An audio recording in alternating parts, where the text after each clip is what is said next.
Tu veux savoir pourquoi l'argent ne reste jamais entre tes mains. Pourquoi chaque fois que tu gagnes un peu, il finit par disparaître, glisser, s'évaporer, comme s'il t'échappait toujours à la dernière seconde. Ce n'est pas une question de chance. Ce n'est pas un mauvais karma. Et ce n'est pas non plus parce que la vie est injuste. C'est une question de mentalité, de structure mentale.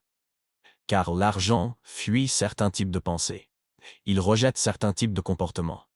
Il s'éloigne automatiquement de ceux qui résonnent avec une logique de survie, une logique de peur, une logique de court terme. Il s'éloigne de ceux qui veulent l'argent, mais qui raisonnent comme s'ils n'en méritaient pas. L'argent fuit les gens qui comptent chaque centime, mais refusent de penser en milliers. Ceux qui comparent les prix au supermarché pendant qu'ils passent 4 heures par jour sur leur téléphone. Ceux qui veulent économiser sans jamais réfléchir à comment produire.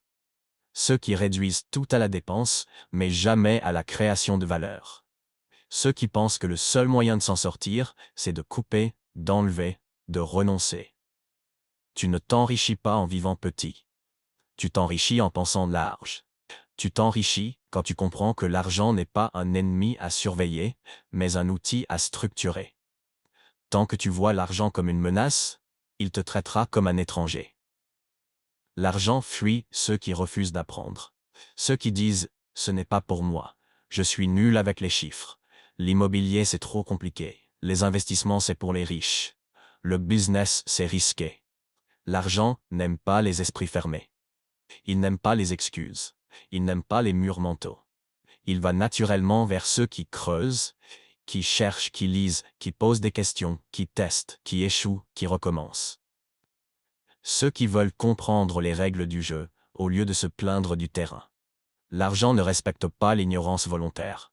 Il récompense la lucidité. Il félicite ceux qui se responsabilisent. Et il punit, systématiquement, ceux qui délèguent leur pouvoir à l'État, au patron, au hasard ou à la chance. L'argent fuit les esprits rigides, ceux qui veulent des certitudes, des garanties, des revenus fixes, des parcours tout tracés. Ceux qui veulent qu'on leur dise quoi faire, quand, comment. Ceux qui refusent l'inconnu, ceux qui veulent tout contrôler sans jamais risquer. Mais l'argent est mouvement, l'argent est fluide, il circule là où il y a adaptabilité, là où il y a flexibilité, là où il y a prise de décision rapide. Là où on s'ajuste, là où on apprend de ses erreurs sans les transformer en identité. Tu ne peux pas attirer l'argent en exigeant la sécurité absolue. Tu l'attires en devenant quelqu'un qui agit malgré l'incertitude. L'argent fuit aussi ceux qui ont un rapport émotionnel toxique avec lui, ceux qui l'associent à la honte, à la culpabilité, à l'orgueil ou à l'arrogance. Ceux qui croient que vouloir plus, c'est mal. Ceux qui ont peur d'être jugés. Ceux qui ont grandi avec l'idée que l'argent change les gens, l'argent pourrit tout. Les riches sont égoïstes. Tu ne peux pas attirer ce que tu méprises. Tu ne peux pas garder ce que tu redoutes. Et tu ne peux pas multiplier ce que tu n'assumes pas. L'argent ne reste que chez ceux qui l'acceptent. Pas comme un dieu, pas comme une fin, mais comme une extension de leur vision, de leur discipline, de leur structure. L'argent fuit les gens qui vivent dans le passé. Ceux qui disent « Je n'ai jamais été bon avec ça. Je viens d'un milieu modeste. Chez nous, on ne parle pas d'argent. Je n'ai pas fait d'études. Je ne suis pas fait pour ça. » L'argent n'écoute pas tes souvenirs. Il regarde ton intention actuelle. Il ne s'intéresse pas à ton CV. Il s'intéresse à ce que tu structures maintenant. Il ne se soucie pas de ce que tu as raté hier. Il se concentre sur ce que tu construis aujourd'hui. Ceux qui vivent dans leur regret n'attirent rien, sauf la répétition. Ceux qui vivent dans leur potentiel attirent les opportunités. L'argent fuit ceux qui parlent, mais ne font rien. Ceux qui ont toujours un projet en tête, mais jamais en action. Ceux qui attendent le bon moment, le bon contact, le bon alignement. Ceux qui ne veulent pas essayer tant qu'ils ne sont pas sûrs. Mais l'argent récompense l'initiative. Il va vers ceux qui osent, qui lancent, qui s'exposent, même imparfaits, même maladroits. L'action imparfaite bat toujours l'intention parfaite. Parce que l'argent est attiré par l'énergie en mouvement. Il suit la dynamique. Il s'éloigne de la stagnation. L'argent fuit ceux qui ne savent pas gérer l'abondance. Ceux qui gagnent plus et dépensent plus.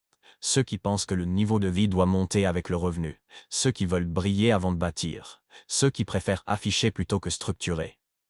L'argent n'aime pas être gaspillé. Il teste ceux qu'il visite. Il observe, est-ce que tu l'utilises pour construire ou pour consommer? Est-ce que tu le fais fructifier ou est-ce que tu l'étales? Est-ce que tu le caches ou est-ce que tu le cultives? L'argent est comme une plante. Si tu l'arroses mal, elle se dessèche. L'argent va fuir ceux qui pensent petit, ceux qui pensent en mois, ceux qui pensent en heures, ceux qui pensent en salaire. L'argent va fuir ceux qui attendent un miracle, un héritage, une promotion, un ticket de loto, un sauveur. Il va fuir ceux qui vivent en mode victime, ceux qui croient que le système est trop fort, que c'est trop tard, que c'est pour les autres. L'argent ne va pas là où c'est commode, il va là où il est compris, là où il est organisé, là où il est utilisé avec intention, stratégie et clarté. L'argent fuit les actions mécaniques sans réflexion. Ceux qui se lèvent, travaillent, dorment, recommencent, sans jamais s'arrêter pour se demander pourquoi, pour qui, dans quelle direction. L'argent ne respecte pas la routine aveugle, il respecte la conscience stratégique. Il vient vers ceux qui décident de créer plutôt que d'obéir. Il aime les cerveaux actifs, pas les corps usés. Il aime les décisions puissantes, pas les compromis éternels. Tu n'attireras jamais l'abondance si tu fonctionnes comme une photocopie de la masse. Alors demande-toi, est-ce que ton esprit est une terre fertile pour l'argent? Ou est-ce qu'il est rempli de mauvaises herbes? Est-ce que tu vis dans la logique de la pénurie ou dans la logique de la production? Est-ce que tu subis l'argent ou est-ce que tu le diriges? Est-ce que tu fuis tes chiffres ou est-ce que tu les affrontes? Est-ce que tu veux juste plus d'argent ou veux-tu devenir une personne que l'argent ne fuit plus? Une personne que l'argent cherche? Une personne que l'argent respecte? Une personne structurée, claire, disciplinée? Pas parfaite, mais en mouvement. Découvre l'extrait gratuit du Codex mental, lien en description.